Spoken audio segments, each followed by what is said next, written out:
Hi everyone, it's Ilse Strauss here.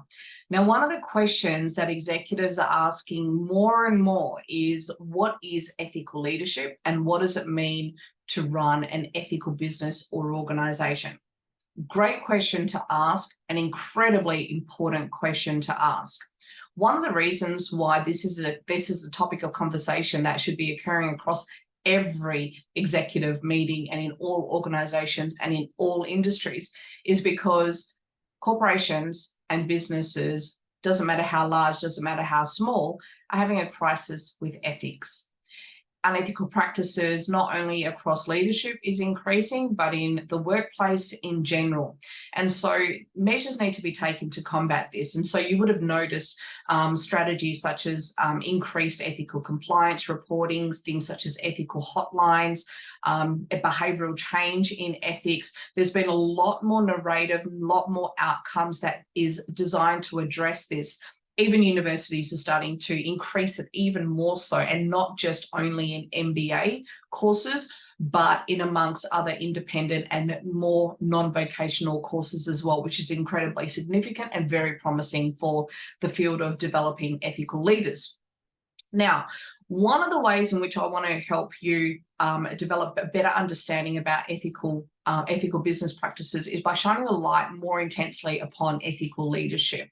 Now, it's not something that people are deeply familiar with, partly because ethical leadership is a very nuanced and distinctive form of leadership as opposed to other forms, particularly distributive leadership or, transformational leadership or hierarchical management. It kind of has not had as much airtime as those other forms of leadership. So I wanted to provide you with a bit of an overview as to what is ethical leadership and what does it look like? What are the characteristics of it? Because I think it's really important to have some identifiers that you can be familiar with and that you can utilize to start implementing within your own executive team.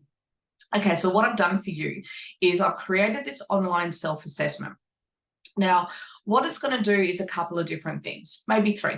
One, it's going to allow you to gain a better understanding of what are some of the characteristics of ethical leadership. Secondly, it means you can also provide this to your executive team and allow them to also go through and do a self-assessment on their own ethical leadership strengths and stretch areas. The third thing you'll be able to do is to be able to use it as an immediate developmental plan. So you can manage this yourself, you can get your HR team to help assist with it. But in terms of developing yourself as an ethical leader, there are specific skills, there are certain capabilities, there's certain organizational outcomes that needs to be tied into this body of work in developing yourself as an ethical leader. So let me go through this online assessment just so you're a little bit familiar with it. And then I'll show you how you can actually access this form. Okay, so I'll just pop my share screen on. Hopefully this is sharing for you and you're able to see it properly. Okay, so one of the first things that I've done here is I've provided an overview of ethical leadership. Now, this is question 1 of 10. It shouldn't take you more than about 10 minutes to complete. Now, just note that when you complete this, the information will come through to me on my end. All information is kept confidential and it's private. Now, there's a reason why I recommend that you do it through this form here and it comes through to me, and I'll share that with you in just a moment, but I'll also provide another alternative way of being able to do this should you choose to. Okay, so an overview of ethical leadership, you can see it's established on this Likert scale. And what it's doing is it's going through various but key ethical leadership traits. For example, listens to what other executives have to say, disciplines executives who violate ethical standard, conducts yourself in an ethical way. And there's a range of different questions here that you can go through. Now, what this is doing, it's reflecting back to you the different types of traits and qualities that is most notably attributed to someone who is perceived as an ethical leader. And so this way you're able to look at some of those characteristics and ask yourself, okay, so am I doing this and demonstrating it from my perspective on often, always, never, very often, or seldom? Okay. Number 2, ethical decision making is another key criteria of an ethical leader, but also an ethical person. Because what ethical decision making does, it's really going to someone's moral psychology, meaning the way in which we make ethical judgments, the way in which we morally assess what is the moral context of this situation, the way in which we are aware of it, how we contemplate it, how we reason it, how we action it, and so forth. And so the questions that I've presented there to you step you through some of the 4 core components of ethical decision making, so you can get an opportunity to engage with that. Some of these things in here, it's probably worthwhile mentioning that they might be unfamiliar to you or they might be very familiar to you. Just do the best you can when you're answering these questions, because what it will do then is enable you to look at where you might need to develop your awareness around certain things, or skills and capabilities around around leadership skills. And that's the point of leadership development, isn't it?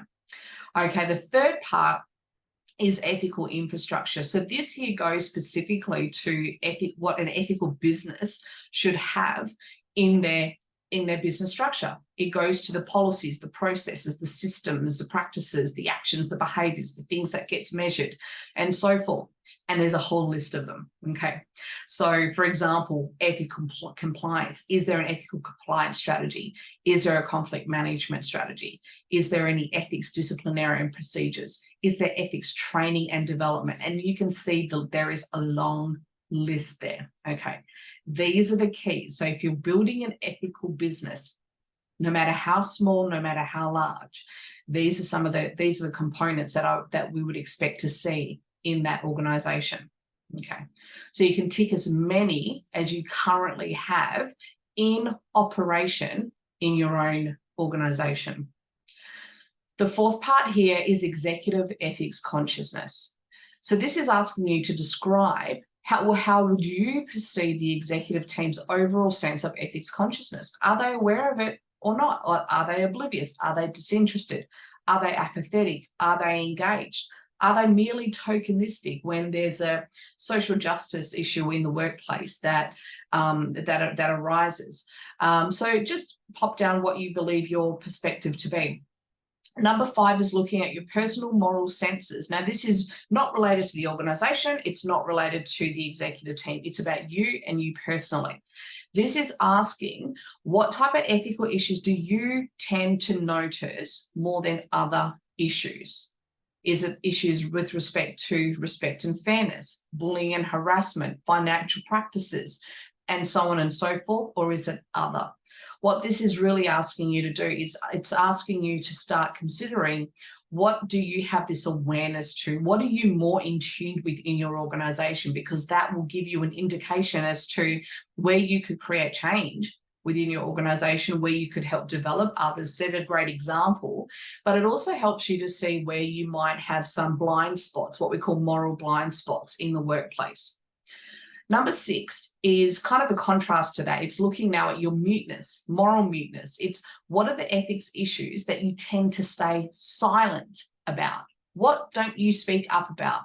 Now, you can refer back to some of the other questions in this self-assessment. You can refer back to personal moral senses and say, okay, well, perhaps I speak up a lot about respect and fairness, but I don't speak up a lot about interpersonal violations. So that could be it.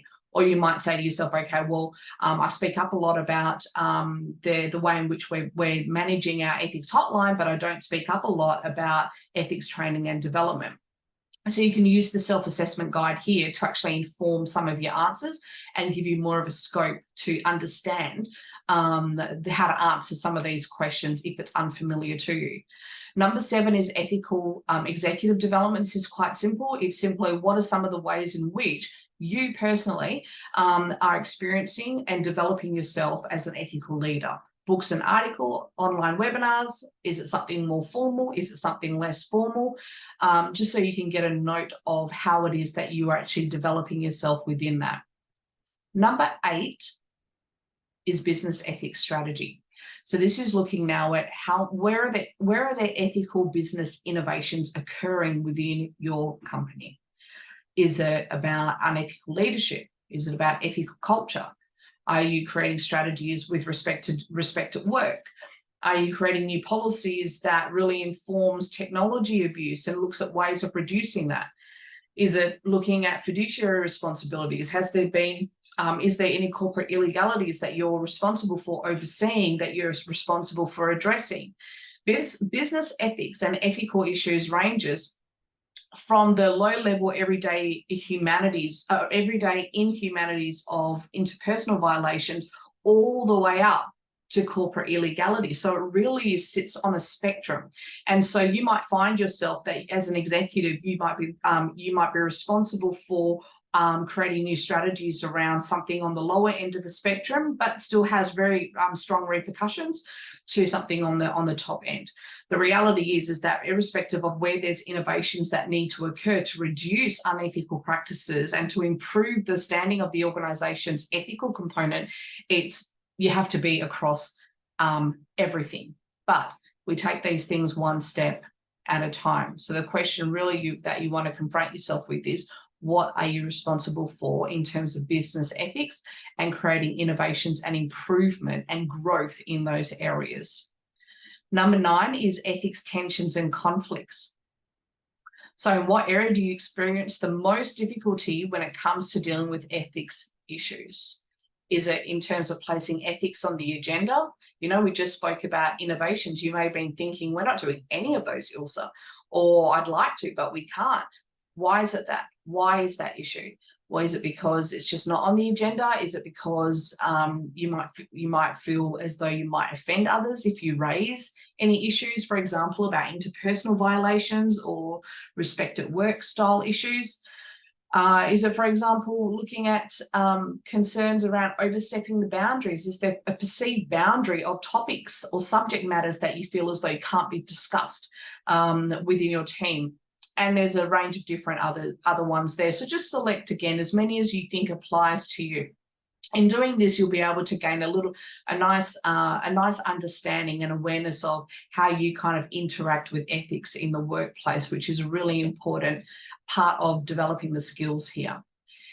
And number 10 is strategic ethical change. So how likely is it that the executive team will show support for any strategic ethical change? And it's simply a rating of 0, not at all likely, or 10, extremely likely. And the way in which you could consider this is by just looking again at the previous questions that I posed for you and asking yourself, oh, okay, well, you know, if I'm looking at ethics, tensions, and conflicts, you know, does the executive tend not to talk about ethics because, 1, we just haven't placed it on the agenda, or 2, they have a challenge that they feel as though that they might be reluctant to speak up about ethical issues, interpersonal violations or organizational violations, for example, because they perceive that others aren't going to take it well. Or you might think to yourself, okay, well, we've got a very strong respect at work policy and we're doing a great job in actually implementing that. So yeah, they'd be open to things such as doing more respect at work, but they wouldn't be open to doing something else. So try and take an approach where you're looking holistically at this. So when you complete this, you just click the submit button and it will get sent through to me. Now, the information will be provided to me. And the reason why I recommend that you do it in this way is because one of the things that I'm doing is I'm providing a 5-minute video after you've submitted it, specifically tailored for you, just providing an overview of where your ethical leadership strengths are and looking at ways that you can actually improve upon that, really use it, leverage it to actually help the organization and help you develop as a leader. And I'll also provide some strategies that you can use. It's all evidence-based strategies that you can use to improve upon some of your stretch areas to increase your development, whether it's in your skills area, whether it's in some of the different competencies that might need to be developed. So I'll provide you with some insights on that. The other thing I'm doing when you pop through and do this assessment, you can see here there's this ethical leadership workbook. Now it's called Ethical Leadership in the C-Suite. And the reason why I've designed this, it's a brand new workbook that I've created, and it provides a further overview of developing ethical leadership skills that's specifically designed for the C-suite. It looks at areas such as conflict management, In the executive team, it looks at issues such as speaking up, capabilities, and I'll go through some of the different styles of voice behavior, such as acquiescent acquiescent silence, which is where we don't speak up because we feel as though if we do speak up, it's just going to fall on deaf ears or it's not going to be respected. So people tend to stay silent if it's acquiescent, or it could be quiescent based silence, which is where we don't speak up for a sense of fear of retaliation, fear of just dealing with somebody who you don't want to deal with, various types of rationales around that. So I'll go a little bit more in depth into some of the behavioral markers of ethical leadership and how that can apply to not just improving your strength areas and where to develop, but it also can give you an indication as to where some of your stretch areas are and where some of the barriers that you might experience to do with ethical leadership. For example, one of the areas that often comes up is conflict management and conflict resolution. Conflict resolution is an integral part of ethical leadership. Why is it so? It's because ethics is a values-based field. It is values-based. And what do we know about values? It's subjective. So yes, there are some universal values, but by and large, it's subjective and it can shift and mold and change dependent on the environment that we're within. So I highly recommend that you complete this online, because when you do, I'll also send through this ethical leadership workbook, and I'll be able to provide a nice little 5-minute overview for you. Now, if you don't want to do as a self-assessment for whatever reason, simply let me know and I can just send you through a PDF that you can utilize, and you can do that yourself. You don't need to submit any information anywhere. It's completely yours. The other good thing about doing that is you can actually share it with some of your other executive team and they can complete it themselves. Great for individual development and also great for group development, because the aim would then be is that you can start a conversation about ethical leadership. So I'll share a link as to how you can get your hands on this online assessment.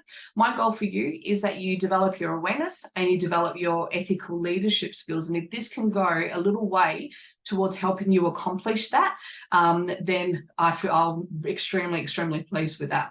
All right, my name's Ilse Strauss, and I look forward to hearing from you. Bye-bye.